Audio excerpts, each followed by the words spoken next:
Three. So welcome everybody to the Santa Barbara Response Network Compassion Center Live. And it is my honor to have Senator Hannah-Beth Jackson, a friend and a fierce supporter for mental health, suicide prevention, and all of our people in our community. I haven't had a more ongoing supportive individual to our cause since we've started. So the senator, if people don't know, represents the 19th Senate District, which encompasses Santa Barbara and most of Ventura County. She's an advocate for equal rights, family rights, the environment, childcare, all of the things that I hold so dear to my heart. I feel like I have someone fighting for those rights, and legislator of the year in every possible way. So it is my honor to have you here today, Hannah-Beth, and to talk about mental health and all the work you've been doing. The interview will be held with Anthony Rodriguez, who's a co-founder of the Santa Barbara Response Network, a mental health advocate, one of our Santa Barbara heroes, lived experience person who has been through numerous suicide attempts and survived, and his story has been instrumental in helping so many people. A dear friend, my compadre, and my partner with the Santa Barbara Response Network, Anthony. So welcome, and I look forward to being a part of this conversation today. Great, thank you very much, Gina. I appreciate that, and it's definitely an honor to be able to be here and speak with Hannah-Beth. Hannah-Beth, you have been an amazing support. I'll never forget the day that I got your card when we just got out of the hospital. It means so much to me. It meant so much to me that I really mattered, and I really want to thank you for that. So definitely I'm going to be asking you some questions about mental health, because I know you've been such a huge and amazing advocate for mental health and suicide prevention. You have never failed us. You're always standing by our side, and I really thank you for being here, Hannah-Beth. Well, it's my pleasure and my privilege, and I'm delighted to talk with you. You are just inspirational as far as I'm concerned, the work you do to help our community stay healthy, get healthy, respond to the challenges that life brings to the table every day. It's just been a privilege to work with you. Thank you, thank you. So, are you ready for these wonderful questions I've got for you? Absolutely, go for it. Great, great. So, question number one, in regards to mental health issues, can you give me your personal opinion on why it's so important to you to bring mental health out and bring more awareness to it? Well, you know, as human beings, we need to be healthy, and to be healthy doesn't mean just physically. We have to be mentally healthy. We can maximize our joy and experience joy when we are in a good place, mentally as well as physically. And so I think for so many years, mental health was sort of kept in the closet as something we don't talk about and that we don't need to address. Or if people are having challenges with their mental health, that this is something to be shamed and basically silenced and ignored. And I think that that's just wrong. There's nothing to be ashamed about if you're experiencing mental health challenges that can't be ignored because they impact the quality of our life. And while there are so many facets to life, experiencing joy is one of those most important facets that we won't experience if we are suffering through mental health problems and challenges. So to me, it all goes hand in hand with how to have a quality of life, how to have a meaningful life, how to have a satisfying life. Great. And what about suicide prevention? Why does that mean so much to you? You know, when I was in high school, it was my first exposure to someone who was so desperately unhappy. I remember having a classmate, I think it was my sophomore year of high school, who took his own life.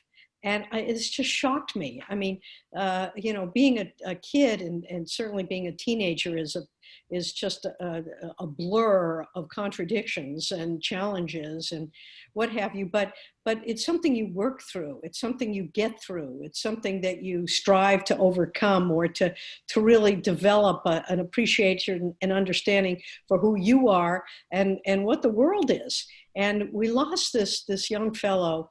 It was like getting hit with a bucket of ice water. It made me realize that there are some challenges in life that some people can't deal with, and that is a tragedy for all of us. And so to lose hope that early in life, to lose hope at any point in life, is something that we just have to work to avoid and to overcome. So that was really my first exposure to it, and it really. It was such a jarring moment. I had sort of lived a somewhat, you know, unaware life that people had these difficulties, and this just brought it home to me and caused me to appreciate my own positive attitude about life, and to make sure that I kept that positive attitude about life. And watching those around me, you know, I have seen a lot of people. I think in my extended family, we have probably depression. I remember having some relatives who I think suffered some diagnosed depression and perhaps hospitalization, but of course in those days you didn't talk about it. But I know that it is all around us, and we just have to deal with it and address it. It's just part of life. All right. All right. Thank you so much for that. And so you do a lot of work around legislation. Can you give me examples of what you've been able to do to make a difference in regards to suicide prevention? Well, I think part of this is we've got to make sure that we, in terms of our budgets, we've got to put money in our budgets to address problems associated with mental health issues. As a government, as a state, frequently we respond to these situations as they are occurring, not preventatively, but as they are occurring or after they have occurred. So one of the things that I was able to do legislatively is after we had the horrific Isla Vista massacre back in, I think it was 2014, where a young man terribly troubled, clearly troubled, went through Isla Vista and shot and killed, I think it was 7 other young people, and injured a number of others before taking his own life. There were signs that we should have been aware of. There are instruments of death that people have available to them who shouldn't have them available, especially when they are suffering through mental health crises. And so I was able to do legislation that calls upon our law enforcement agencies when they get called out to do what they call a wellness check. In this case, this young man's family was concerned about his well-being and called law enforcement, asked them to go check on this young man. When they did, they didn't bother to check to see if he was in possession of any firearms, if he had any registered to him. It just simply went out there, and rather than conduct an interview, which actually would have exposed the fact that he had just recently bought 2 expensive, high-powered firearms, which they may have been able to take away from him, thus terminating the possibility of this crisis. Excuse me. They did nothing. And certainly after the fact, we realized this was a mistake. And so I did legislation that calls upon law enforcement to be trained in doing these wellness checks, so that when they do go out, this is one of the fundamental questions they ask, so that they can hopefully neutralize the potential for any kind of situation like the one we saw in Isla Vista. Wow, that is amazing. Thank you so much for that. And what words of encouragement would you give somebody that might be struggling, with a mental health condition or is just having a bad day? What would you say to them? Well, we all have bad days. Some days are better than others. Some weeks are better than others. But when you're having a difficult day, you're not alone. I mean, we all have these days. And if you find yourself just sort of falling into the darkness, sometimes I find that just going out and communing with Mother Nature, finding a spot overlooking our beautiful coastline, or going down to the beach and just sitting quietly and watching the constancy of the waves, looking out at the mountains in one direction and our islands in another, just recognizing that we are a very small part of this universe, but we are an important part of this whole.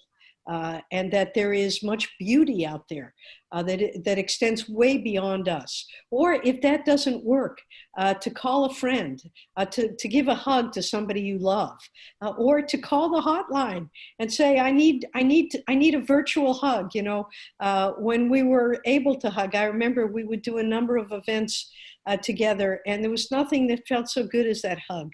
Just knowing we're not alone in this, and that life has its challenges as well as its rewards. And some days are just better than others.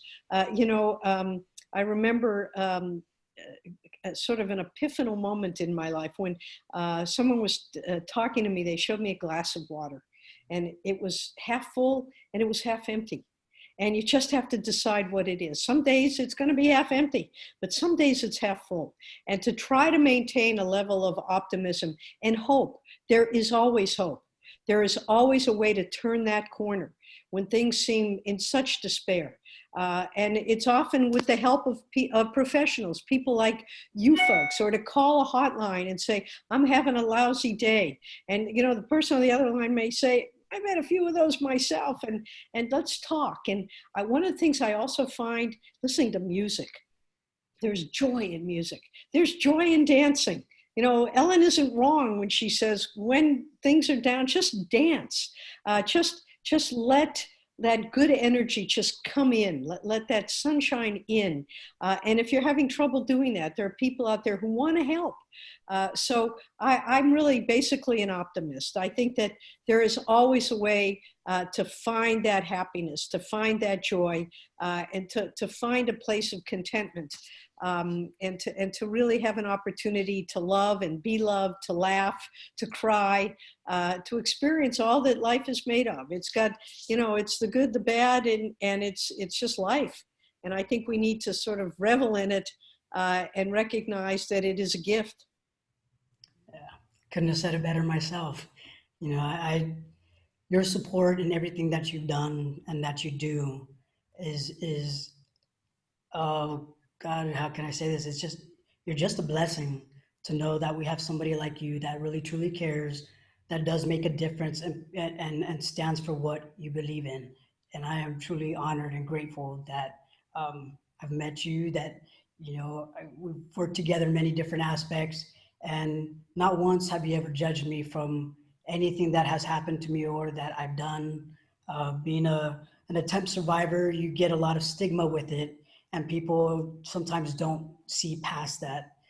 But you have, and I am so honored and grateful to know that, and to know that I'm not alone. And I really appreciate all your words. And, you know, like you said, that 1-800 number, it's 1-800-273-TALK. You know, it's 24 hours a day, 7 days a week. If you need some assistance with maybe a loss or trauma, you can call the Santa Barbara Response Network at 805-699-5608. And, you know, there is a lot of resources, and I can't, again, thank you so much for giving me this time. I really appreciate it. Gina, is there anything that I might have missed? Any questions you might have? No, I don't have any questions. Go ahead. I was just going to say, you know, it's really simple to me. We're all God's children. Yeah.